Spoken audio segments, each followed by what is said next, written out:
আয়ুষ্মান, এটা কি ধরনের অভদ্রতা? তোমরা দুজনে ভিজে রয়েছো কেন? আর ওসব ছাড়ো, তোমরা দুজন একসঙ্গে বাথরুমে কি করছিলে? এই মেয়ে, উত্তর দাও। আয়ুষ্মানের সঙ্গে বাথরুমের মধ্যে তুমি কি করছিলে? হ্যাঁ, কি হলো আলিয়া? এদের অবস্থা একবার দেখুন তো।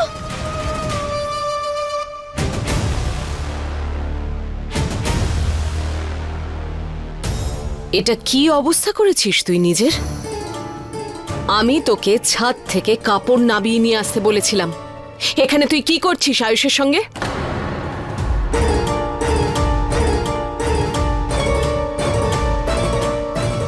ছি ছি, এই মেয়েটার তো কোনো রকম লজ্জা শরমই নেই দেখছি। সত্যি করে বলো, তুমি ওখানে কি করছিলে? আরে বলো, তুমি এভাবে ভিজে গেছো কি করে? নিজেও ভিজেছো, আয়ুষ্মানকেও ভিজিয়েছো। গয়না, আমি কাল কি বলেছিলাম তোমায়? এবারে আমি আর কোনো গন্ডগোল চাই না। তাহলে এইসব কি কি করছিলে তুমি আয়ুষ্মানের সঙ্গে বাথরুমে? বলো। আপনারা সবাই শুধু আমাকেই কেন প্রশ্ন করছেন?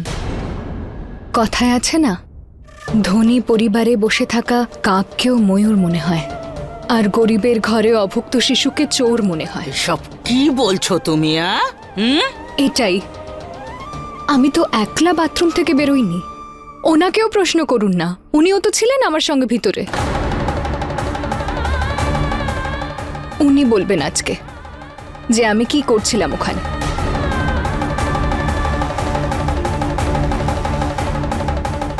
হে ভগবান, দেখেছো দিদি কিভাবে মুখে মুখে তর্ক করছে? নিজে উত্তর না দিতে পেরে আয়ুষ্মানের দিকে আঙ্গুল তুলছে। হ্যাঁ, এর সাথে মুখ লাগানোই বেকার। আয়ুষ্মান বাবা, তুই বলতো বাথরুমে কি করছিলিস? হ্যাঁ, বল আয়ুষ। আয়ুষ,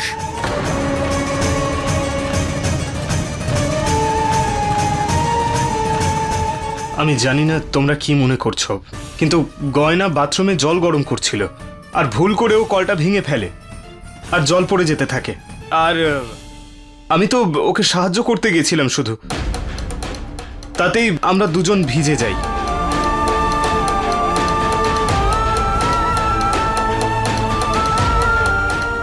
প্রথমে তো নিজের স্ত্রী বলে আমাকে এই বাড়িতে আনলেন, আর এখন পরিবারের সামনে আমাকে স্বীকারও করছেন না। কি কল ভেঙে গেছে? আমি এক্ষুনি গিয়ে দেখে আসি জেঠিমা, কল একটু কি করে দাঁড়ান, ভাঙতে পারে। জেঠিমা। হ্যাঁ, সেটার কোনো প্রয়োজন নেই। আরে আলিয়া, এইভাবে কি করে ছাড়তে পারি? আমরা গিয়ে দেখে আসি না? কে জানে এই মেয়েটা আবার নতুন কোনো কাণ্ড ঘটিয়েছে কিনা। এই মেয়েটাকে তো আমি এমনিতেই একেবারে বিশ্বাস করি না, কিন্তু আয়ুষ্মানকে আমি সম্পূর্ণ বিশ্বাস করি। আরে ও যখন বলেছে কল ভেঙে গেছে, তাহলে নিশ্চয়ই ভেঙেছে। এই যে গয়না, তুমি এইভাবে ভিজে কাপড়ে দাঁড়িয়ে থাকবে? যাও, জামা কাপড় বদলে নাও, যাও।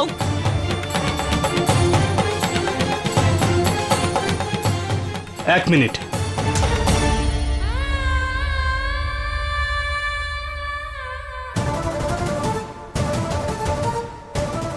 পোশাক ছেড়ে আসার পর আমার কভারটা তাড়াতাড়ি পরিষ্কার করবে।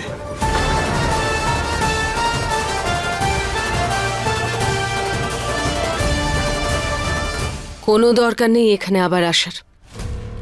এমনিতেও তুই তো নিজের কাবার্ড নিজেই পরিষ্কার করতে পছন্দ করিস, তাহলে ওকে তুই কেন ডাকছিস এখানে? বলবে না, শুনবে। আয়ুষ্মান যখন বলেছে যে আলমারিটা গয়না পরিষ্কার করবে, তখন ওই পরিষ্কার করবে। সাবাস আয়ুষ। তাছাড়া মালিকদের নিজের কাজ নিজে করতে নেই, এই কাজের লোক আছে তো, এই গয়নাকে দিয়েই সব কাজ করা। ওই বাড়ির কে সেটা বুঝতে পারবে। আর খুব জরুরি যে ও জানুক ওর জায়গাটা আসলে কোথায়।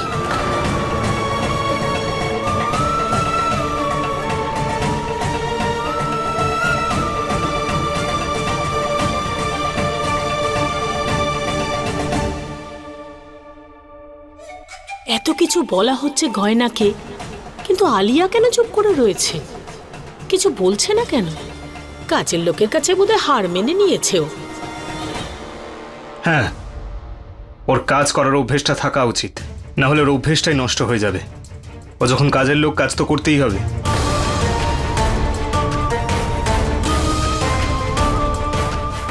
আপনি ভাববেন না মালিক, আমি কোনো অভিযোগের সুযোগ দেব না। আপনার কাজ হয়ে যাবে।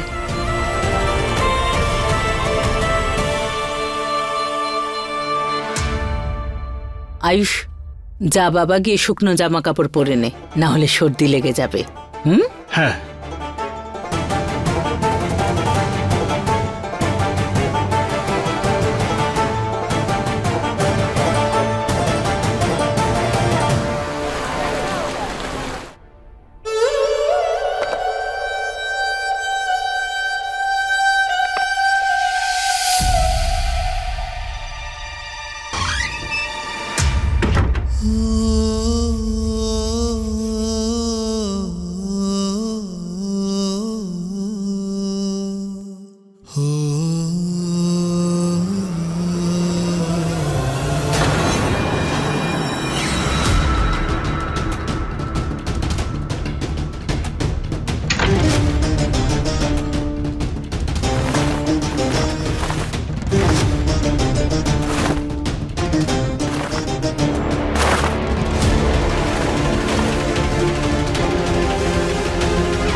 এসব কাজ হয়ে যাবার পরে এগুলো আরেকবার প্রেস করে রেখে দিও।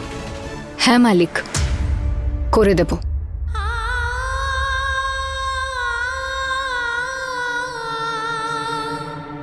আপনি প্রথমে আমাকে এটা বলুন যে আপনি সবাইকে সত্যিটা বললেন না কেন, যে আমি বাথরুমে কি করে ভিজে গেলাম। তুমি আগে বলো, মালিক মালিক বলছো কেন আমাকে? মালিককে তো মালিকই বলবো, তাই না? আপনি মালিক আর আমি কাজের লোক। আর আপনার যদি আমাকে নিয়ে এতই চিন্তা, তাহলে সবাইকে বললেন না কেন যে আপনি শাস্তি দেওয়ার জন্য আমায় বাথরুমে পাঠিয়েছিলেন, তারপর নিজেই চলে এলেন বাঁচাতে আমাকে।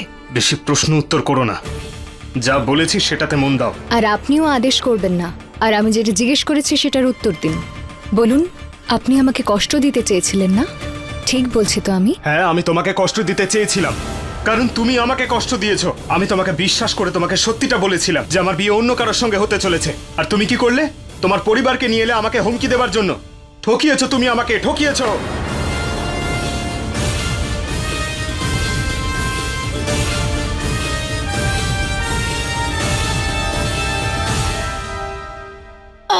আমি বুঝতে পারছি আজকে আয়ুষ্মানের ঘরে যা কিছু তুমি দেখেছো তাতে সবারই মন খারাপ হতে পারে, কিন্তু এত তুমি শান্ত কি করে হয়ে রয়েছো?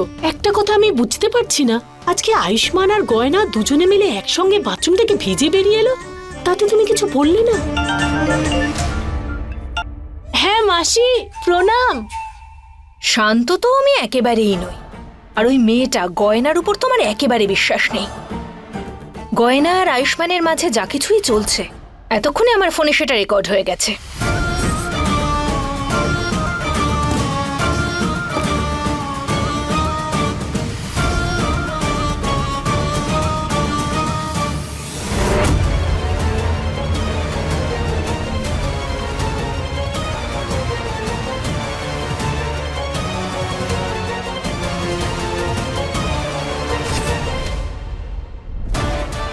এবার নিশ্চয়ই জানা যাবে যে গয়না আর আয়ুষ্মানের মাঝখানে কি চলছে।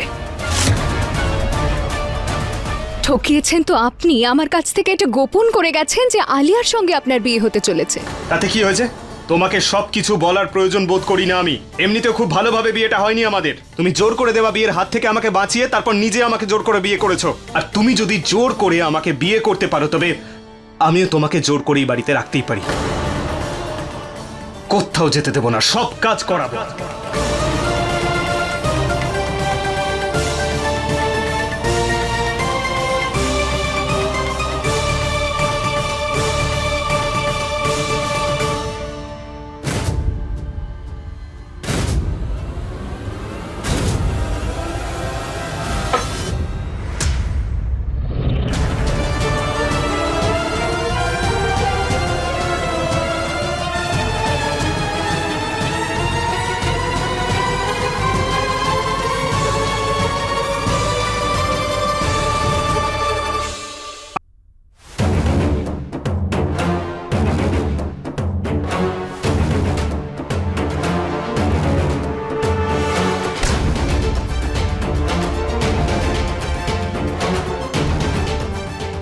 ধর এটা।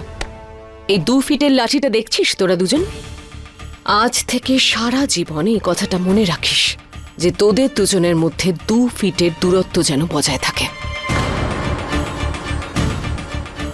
আর বিশেষ করে কথাটা আমি তোকে বলছি, আগেও এই কথাটা তোকে আমি বলেছি আর আজ আবার মনে করাচ্ছি যে তুই এই পরিবারের বৌমা কোনোদিন হতেও পারবি না আর কোনোদিন হবিও না। আমার ছেলের সাথে শুধু মালিক আর চাকরের সম্পর্ক। কেউ যেন জানতে না পারে যে তোর আর আয়ুষের জোর করে বিয়ে হয়েছে। আর যেমন কথা দিয়েছিস, যতদিন না আয়ুষ্মানের সঙ্গে আলিয়ার বিয়ে হয়ে যাচ্ছে তুই এই বিয়েতে কোনো বাধা দিবি না।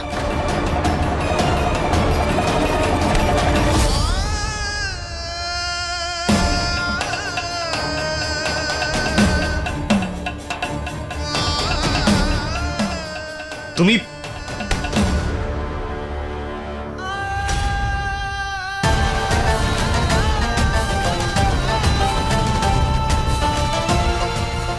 দু ফিট দূরে থাকুন আমার থেকে।